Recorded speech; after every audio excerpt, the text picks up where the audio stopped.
Pare antes que toda coisa saia de controle. Esse é o 11º capítulo do livro. Não seria muito mais fácil evitar qualquer conflito antes que eles acontecessem? Seria. Mas isso depende somente de uma coisa, do nosso posicionamento de querer levar aquilo para frente ou não, ou parar antes que ele saia do controle. E como isso depende da gente, do nosso posicionamento, a Lisa, ela começa a falar primeiramente sobre o conflito interno. Ela usa o livro de Tiago em embasamento a este capítulo. Vocês sabem por que estão sempre brigando? Por causa do que acontece dentro de vocês. Observem suas motivações. Quando vocês não recebem o que desejam, fazem birra e se tornam destrutivos. Continuam a cobiçar bens e cargos de outras pessoas, estão fora de controle e até matariam para conseguir o que querem. Vocês não podem ter o que querem. Deus não permitirá e vocês precisam lhe perguntar por quê. Ao invés disso, vocês se enfurecem e culpam quem está ao redor.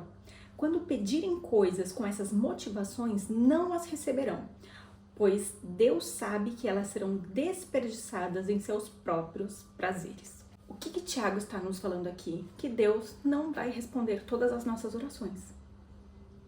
Justamente porque Ele sabe que que a intenção por trás daquilo que nós queremos é para satisfazer somente o nosso prazer, e quando está satisfazendo somente o nosso prazer é algo egoísta, é contra o que Jesus ensina pra gente. E também Ele não responde às nossas orações quando Ele sabe que aquilo vai nos prejudicar. Aquilo pode gerar até a nossa morte. E isso é totalmente entendível para quem é pai e mãe. Por quê? A gente sabe que a gente precisa pôr limites nos nossos filhos, não porque nós não gostamos deles, mas porque nós gostamos, amamos, cuidamos e zelamos pela vida dele. O meu filho agora tem 8 meses e ele aprendeu a engatinhar. Agora ele não pode ver uma tomada. Mas eu vou deixar ele colocar o dedo na tomada? Não vou deixar. A gente já colocou algumas proteções para que ele não faça isso, trocamos algumas coisas de lugar. E ele pode até chorar, ele chora, ele fica bravo quando ele não pode pegar alguma coisa. Mas a gente sabe que a gente não pode dar aquilo que ele quer no momento dele. Por quê? Porque aquilo vai prejudicar ele, aquilo vai machucar ele. Se ele toma um choque na tomada, pode levar à morte. Então, se a gente olha por este lado, a gente entende como que Deus age com a gente. Né? Então, por isso que algumas orações nossas não são respondidas. Às vezes você quer um carro e você fica pedindo para Deus um carro.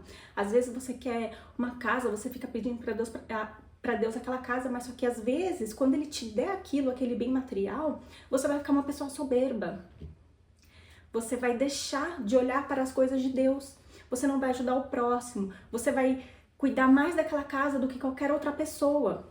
Entendeu? Você vai virar uma pessoa materialista. Às vezes é por isso que Ele não te dá essas coisas. É difícil, mas precisamos entender para que a gente examine a real intenção do nosso coração. E também trazendo outro exemplo de maternidade, a Lisa deixou uma frase. Recompensar o mau comportamento é algo que, ao final, sempre se volta contra nós. Aqui a gente já vai para outro prisma. Vamos imaginar que o teu filho, ele tá fazendo uma birra no mercado, porque ele queria o salgadinho. Aí, você pega o salgadinho e dá pra ele só pra ele ficar quieto. Vou ficar quieto, fica quieto, você já tem o que você quer. Aquilo fez bem para o teu filho? No momento, parece que sim, porque tudo se acalmou. Mas ele aprendeu que quando ele fizer aquilo, ele vai ganhar o que ele quer. É recompensar o mau comportamento. É a mesma coisa como Deus age com a gente. Quando nós estamos nos comportando fora do que Ele quer pra gente, seria injusto Ele nos abençoar através desse mau comportamento. Qual é o exemplo que a gente pode pegar?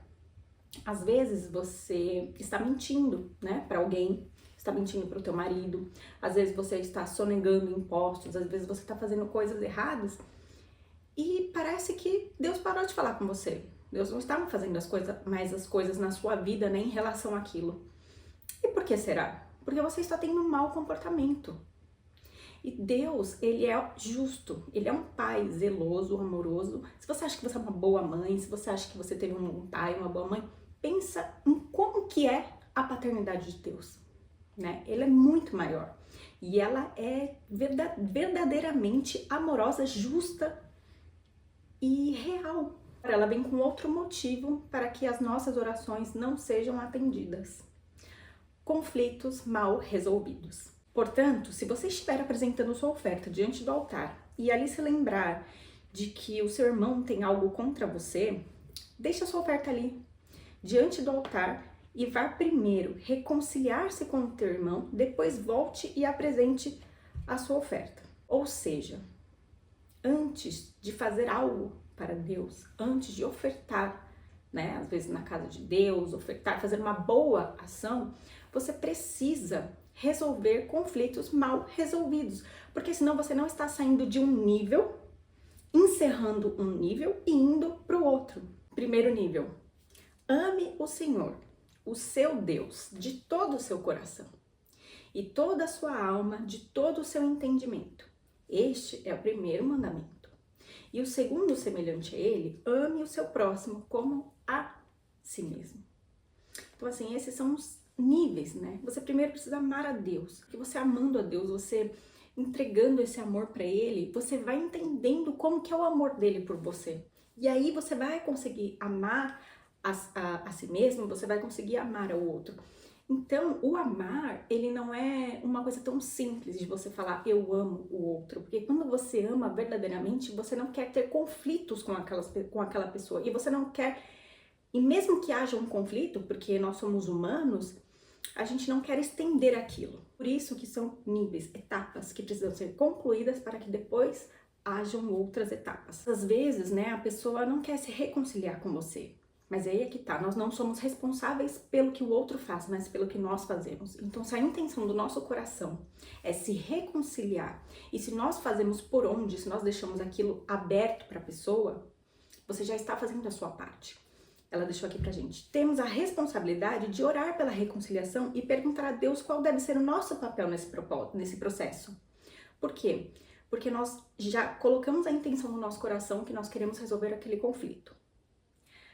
Nós estamos orando por aquilo, nós estamos pedindo para Deus, mesmo que seja difícil. Às vezes a sua oração é assim: Deus, eu não quero resolver o conflito com aquela pessoa, eu não tô pronta para isso. Então me ajude a fazer isso, porque tá muito difícil. Eu tô com o meu coração enrijecido por causa daquela situação. Então vai me ajudando, Deus, me ajuda, me fortalece. A gente tem que ser sincera para Deus. Não adianta a gente falar, eu quero perdoar, e no nosso coração não é daquele jeito, né? Porque Deus sabe o nosso coração, mas a gente precisa saber também. A gente precisa saber a real motivação do nosso coração, o que tá passando no nosso coração, se a gente é boa, se a gente é ruim, onde a gente precisa melhorar, para que a gente tenha uma conversa sincera com Deus. Novamente, ela fala sobre o poder da língua, né? O poder das nossas palavras. Todos tropeçamos de muitas maneiras. Se alguém não tropeça no falar, tal homem é perfeito, sendo também capaz de dominar todo o seu corpo. Então, neste capítulo de Tiago, neste versículo, fica muito claro que se da nossa boca saem coisas boas, é muito mais fácil da gente dominar qualquer atitude que venha após o falar. Então, a gente precisa hoje começar a pedir para Deus, que não saia da minha boca palavras de maldição, que não saiam da minha boca coisas que o Senhor, que não te agrada. Porque vai ficar muito mais fácil depois. A gente precisa, né, sair deste nível do poder da língua, porque o que sai da nossa boca precisa gerar vida e não morte. E o que a Lisa ela quer, né, transmitir pra gente nesse capítulo? Mais uma etapa de purificar o nosso coração. Mais uma etapa de limpar o nosso coração. Gente, isso é muito difícil. Pensa numa casa onde vai acumulando sujeira e a gente vai deixando, vai acumulando sujeira, a gente vai deixando, às vezes a gente vai lá dar uma limpadinha, mas se a gente olha ali, tem mais sujeira, então a gente precisa a cada dia purificar o nosso coração. E só a gente que pode fazer isso através da ajuda de Deus. Você é responsável por fazer isso na sua vida, no seu coração. Não espere isso de terceiros. Mais um versículo que é muito difícil, mas a gente precisa. Tiago advertiu: Contudo, se vocês abrigam no coração inveja amarga e ambição egoísta, não se gloriem disso. Nem neguem a verdade. Foi aquilo que eu falei. Não negue a verdade. Se você sente aquilo, fale para o Senhor, porque Ele vai te ajudar. Você precisa reconhecer. E a gente reconhece isso em cada detalhe da nossa vida. Eu acabei de ouvir uma pessoa falando que às vezes a gente quer coisas, pede coisas para Deus, mas o que a gente tem, a gente não consegue ajudar outra pessoa, já com o que a gente tem, sabe? A gente fica fazendo contas para ajudar outras pessoas, a gente fica fazendo contas não só financeiramente, mas do nosso bem-estar. Se eu for lá e ajudar outra pessoa, não vai ter tempo para mim. Se eu for lá e fazer, não vai, sabe? A gente precisa. Eu não tô falando que eu não faço isso não, porque eu preciso. Se eu estou falando para você, se isso está tão claro na minha cabeça, é porque de alguma forma eu já passei ou estou passando. Língua descontrolada é igual a coração perverso. Língua controlada igual a coração sábio. Alguns checklists pra gente ir ticando para mudar de nível. Escolha ignorar ofensas. Examine o seu próprio coração e converse abertamente com o Senhor. Examinar o próprio coração à luz da palavra de Deus. Resolva conflitos pendentes. Solucione a questão ao concordar com o adversário. Né? A gente sempre, quando a gente vai ter uma discussão com alguém, a gente precisa focar na solução e não na razão.